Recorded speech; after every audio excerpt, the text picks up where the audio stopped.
ভেজে রেখে গেছিলো সেটাই আগে গুছিয়ে নিচ্ছিলাম। তারপরে গ্যাসের ওভেন টোভেন মুছে ব্রেকফাস্টটা বসিয়ে দিয়েছিলাম। কালকে ব্রেকফাস্টে করেছিলাম গোলা রুটি, মানে ডিম, পেঁয়াজ, গাজর, কাঁচা লঙ্কা এইসব দিয়ে করেছিলাম, আর সাথে একটু মিষ্টি আলু সিদ্ধ করে নিয়েছিলাম। এই মিষ্টি আলু দিয়ে চাটটা কিন্তু খুব ভালো লাগে জানো তো, কালকেই আমি ফার্স্ট ট্রাই করলাম, খুব ভালো লাগলো।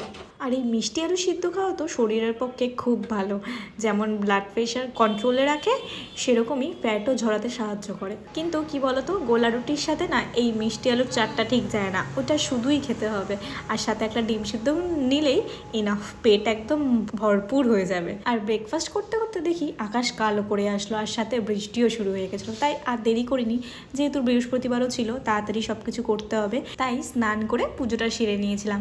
আজকে তোমাদের সাথে একটা রেসিপি শেয়ার করব, আর এই রেসিপিটা হচ্ছে এক ধরনের বড়া, আর তোমরা এটা দেখে অনেকেই চিনতে পারছো, আবার অনেকে নাও চিনতে পারো।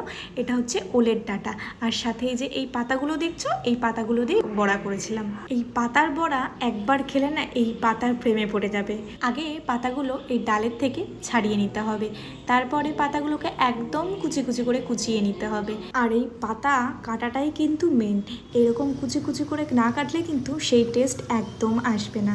তারপরে ভালো করে ধুয়ে সব কিছু মাখিয়ে রাখতে হবে। আর দেখো, সাথে আমি বোয়াল মাছ করবো বলে এদিকে সব কিছু রেডি করে নিয়েছিলাম। তো প্রথমেই পাতাটা ধুয়ে তার মধ্যে একটু রসুন কুচি, মানে রসুনটা কিন্তু একটু বেশিই লাগবে, সাথে কাঁচা লঙ্কা কুচি, একটু হলুদ, স্বাদ অনুযায়ী লবণ, আর একটু বেশি পরিমাণে চালের গুঁড়ো, আর সাথে একটু আটা দিয়ে ওই ধরো 15-20 মিনিট মাখিয়ে রাখতে হবে।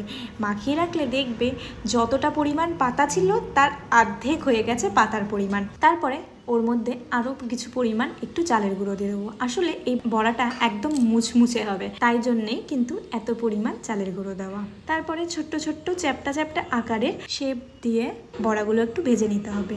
আর তেলটা একটু বুঝে দিও, কারণ এই পাতার বড়ায় কিন্তু খুব পরিমাণে তেল টানে।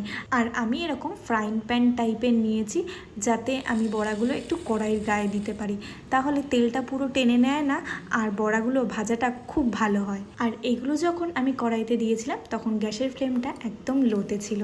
তারপরে সব দেওয়ার পরে আমি গ্যাসের ফ্লেমটাকে একটু মিডিয়াম করে সব কটা বড়াগুলোকে আমি উল্টে পাল্টে নিয়েছিলাম। আর ভাজা হয়ে যাওয়ার পর এক্সট্রা তেল যাতে বড়ার গায়ে দিয়ে বেরিয়ে যায়, তাই জন্য এরকম কড়াইয়ের চারিদিকে রেখে দিয়েছিলাম। তো এইটা কিন্তু গরম ভাতে দারুণ লাগে, একবার হলেও তোমরা ট্রাই করে দেখো, তোমাদের খুব ভালো লাগবে। তো আজকের ভিডিওটা এখানেই